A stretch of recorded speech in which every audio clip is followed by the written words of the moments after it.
I'm Yulia, the voice of the podcast Love to Heal, a journey of self-discovery, healing, and spiritual growth.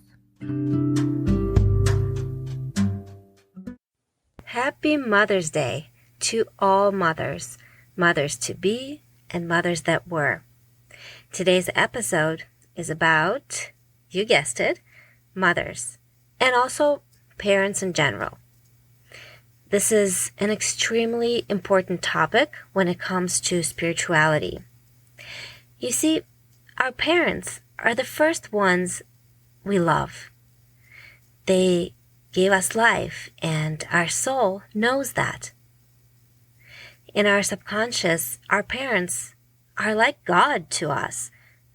Like our Creator, they also created us, just on a physical level.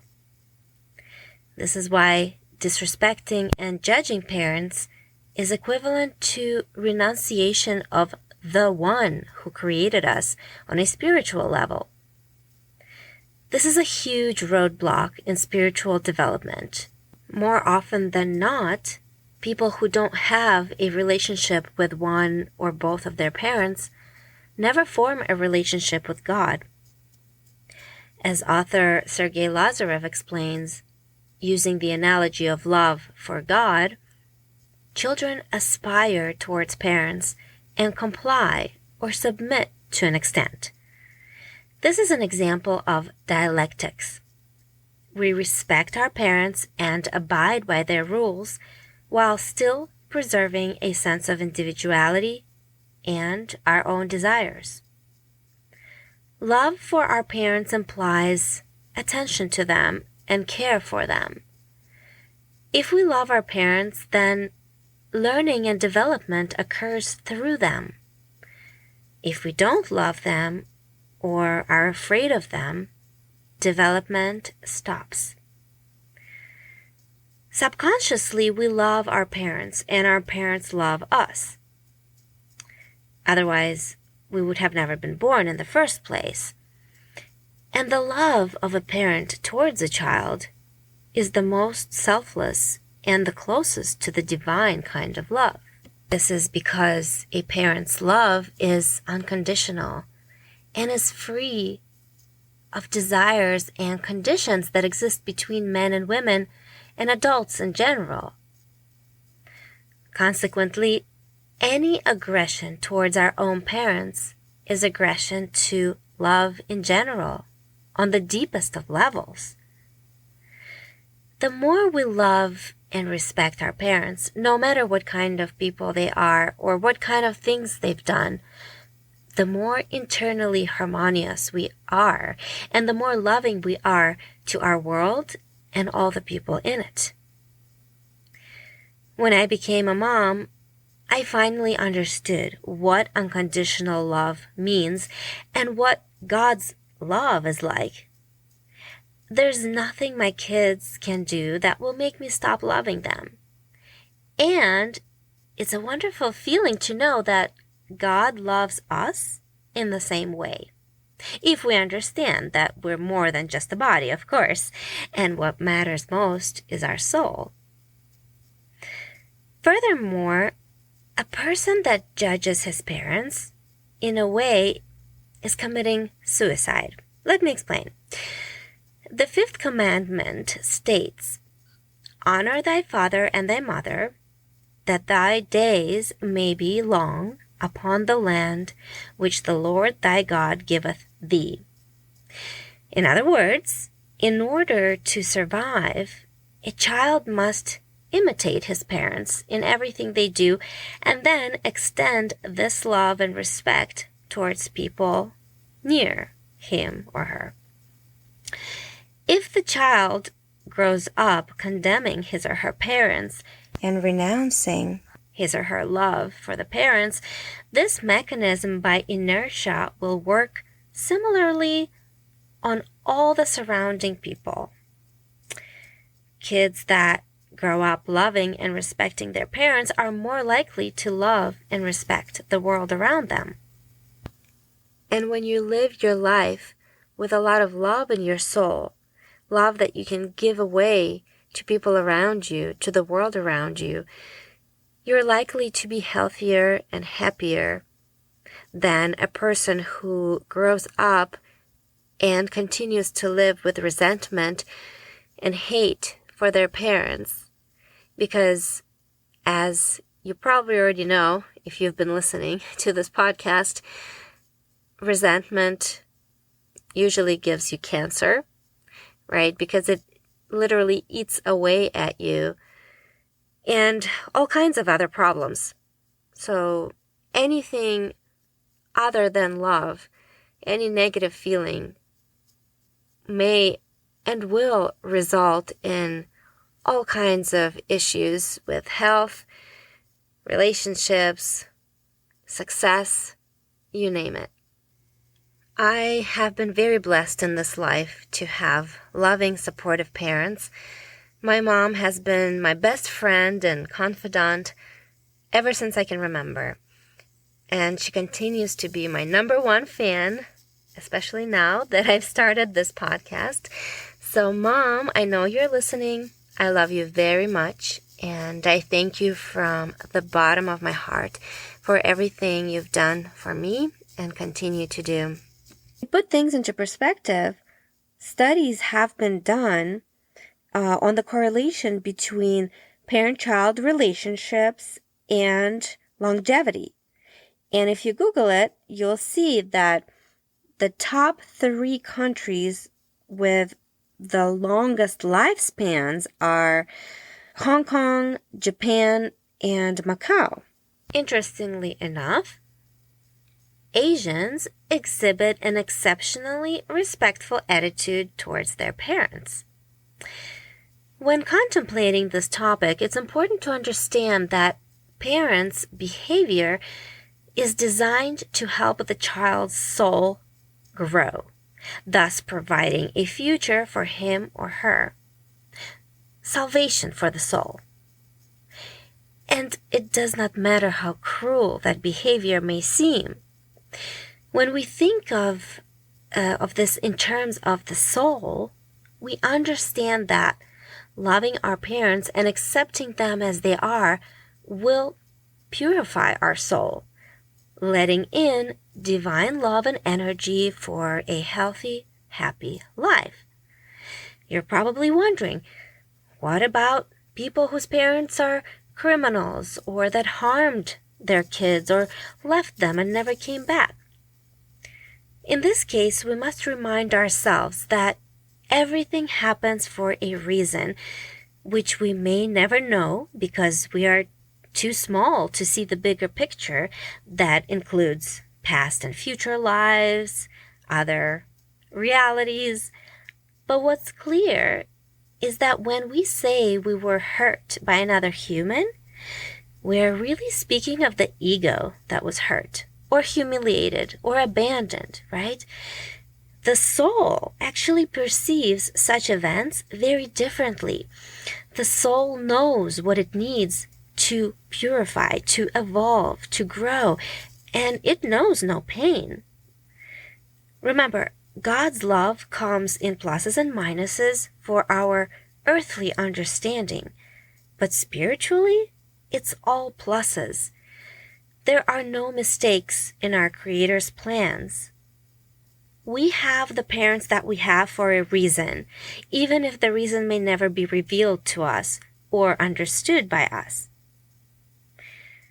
What is for sure is that if we can overcome our ego and strive to give love and care to our parents, even more than they gave to us, then we can rest easy knowing that our own kids will do the same or more for us. In the event that you don't have your parents anymore, perhaps they are deceased or you never knew them, you can still practice accepting them and giving them love in your thoughts, prayers, and meditations. Circling once more to the dialectics of spirituality, you should know that in relation to parents, we should feel respect and gratitude automatically, and only then we can work on resolving earthly conflicts and try to change situations on the external level. As long as there's love in your soul, you can learn to conflict properly. By the way, be on the lookout for an episode on this topic, the topic of conflict. However, today's theme is enlightenment through motherhood, and I want to point out that being a mother can be a very spiritual experience that is often overlooked. In fact, my own awakening came about once I became a mother. First off, the miracle of birth astounded me. And along with it, the realization that where there's birth, there's also death. All of a sudden, I became aware of the finiteness of our physical bodies, which I have to admit gave me some anxiety and fear of losing my children, which I think a lot of mothers go through that. Also, time sped up tremendously as my children grew like weeds. And this also made me realize how numbered the days of this life are. But of course, this also made me more grateful for every single day that I get to wake up and be with my family. Before kids, I remember it was me, and not a care in the world. Once I met, quote unquote, my children and began a life with them, I realized that I'm no longer the center of attention. It wasn't all about what I wanted, what I needed, and somehow I was completely fine with that, and still am, almost 7 years later. I give my kids the best of everything. I give them, the biggest, sometimes the last piece of whatever I'm having, figuratively speaking, and not figuratively also. I experienced a love for my kids that I had never felt before. I started to worry more, like I mentioned. I had some anxiety, just being scared about what might happen to them and me not being able to be with them every moment to protect them. And of course, their health. Every time, they came down with fever or sore throat, every time I worried about their health, their future. But thankfully, I also began to awaken and to start on the path of enlightenment, which with time put my mind at ease. I started teaching my kids that although I may seem to them as the most important person in the world or the person they can't live without, there is a God that will always be there no matter what, that it's essential to love God more than your mother or father, because mom and dad are temporary, but God is forever. I taught them to, in their nightly prayers, to thank God for giving them life, for giving them me. I always express gratitude in front of my kids as well to God for bringing us together in this life. I make it very clear to my kids that I'm thankful for them just the way they are. And I pray on my own that my children will grow up loving God more than anything in this world. I pray that they know and feel that God will protect them. And this, of course, calms me down tremendously. I also accept ahead of time the loss of my children. And as crazy as it may sound, this is necessary for spiritual development. It's necessary to accept any and all losses in life. This is part of the soul awakening. And it's necessary in order to understand that our souls, have contracts in every incarnation. Some contracts expire before others. But this is part of God's plan, and there's really no use fighting it. It's better to accept God's will and preserve the love in the soul than try to fight a fight that you will never win. You will only lose. You see, God tests our earthly attachments. So if you accept His will ahead of time by educating the ego to love God more than even your children, because even though they are our children, they are still earthly, right? We have to think of souls and not bodies. But when we're talking about loving our children, we're typically referring to the bodies of them, right? We know how they look, we know how they smell, we know what they like. We're referring to their bodies. And this attachment that we feel for human beings, it cannot exceed the love that we have for our Creator.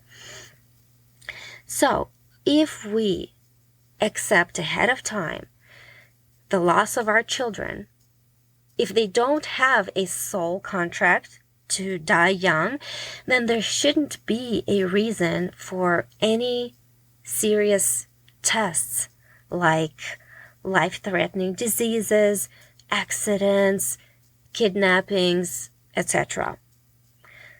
Like I said, if the child's soul has a contract to live only until a certain age, there may not be much a parent can do about it, but just accept the reality and trust that this was the soul's decision, right? And to learn from that and keep going, right? To live out this life.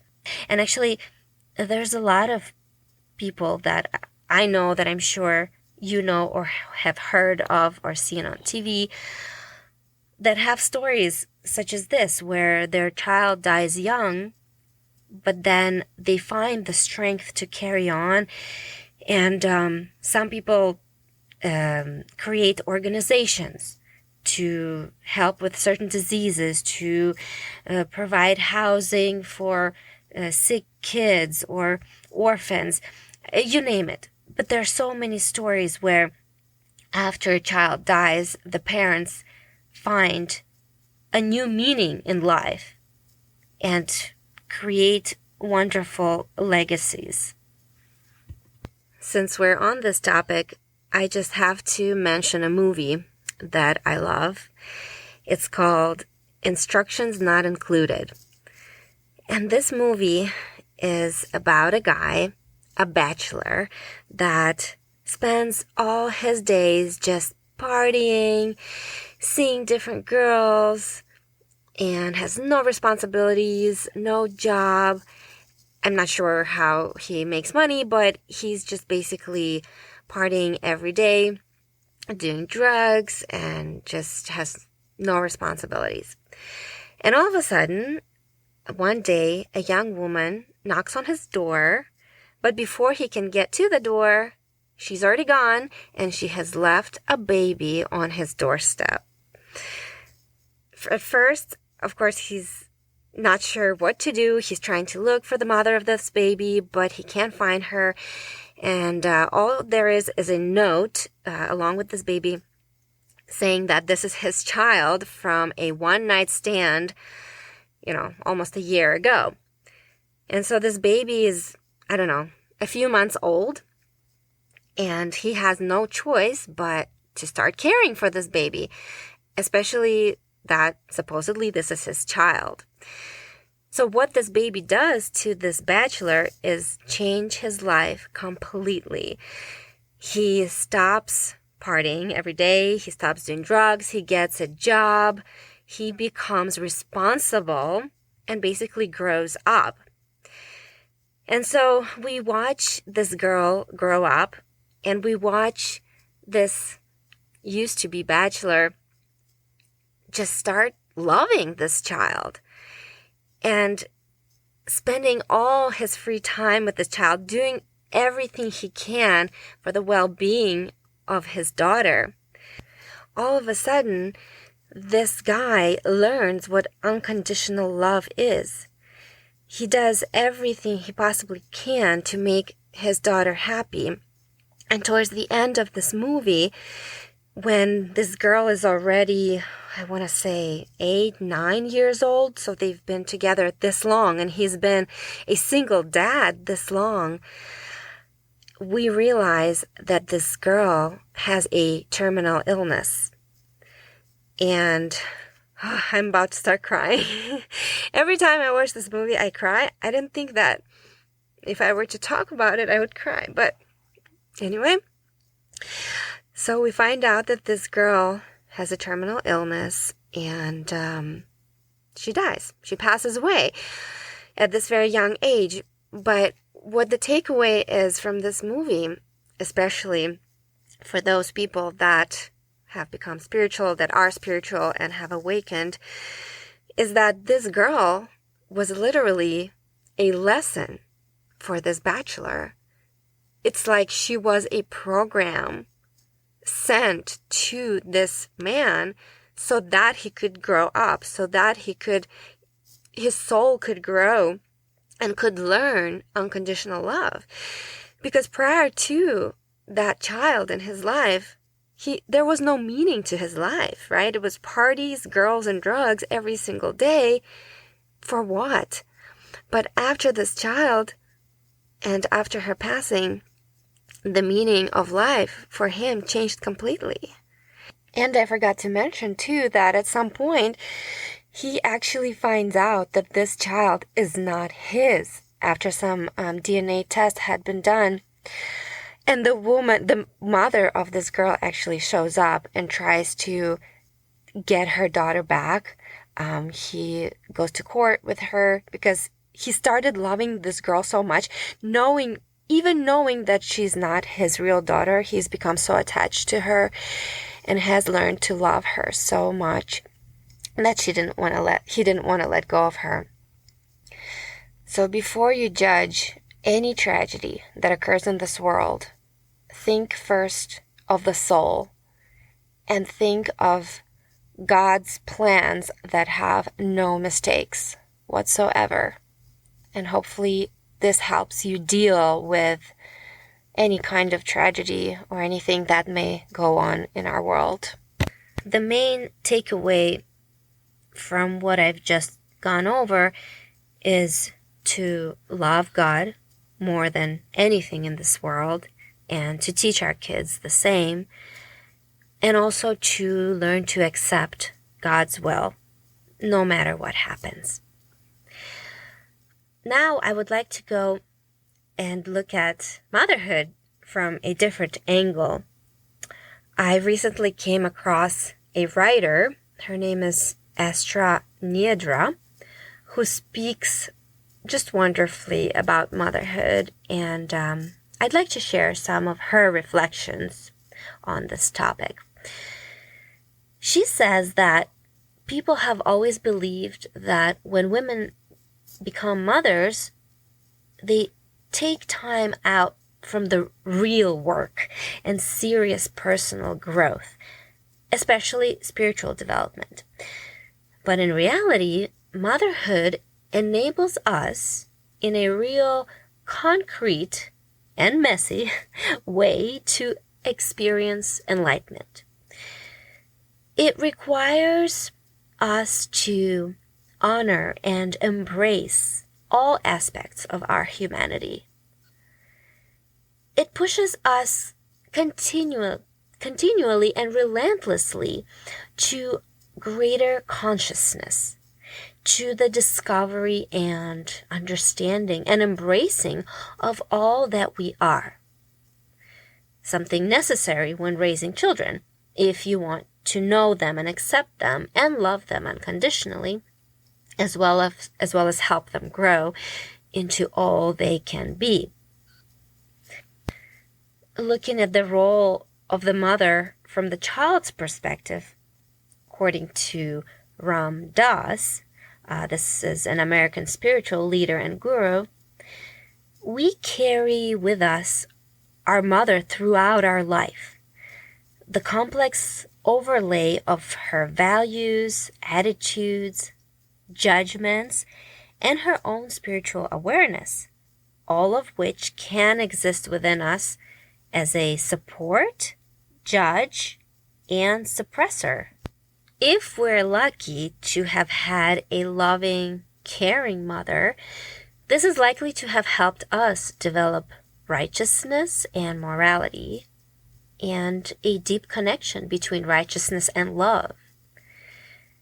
It's important to mention here too that the state of the expecting mother during her pregnancy impacts tremendously the future of that child.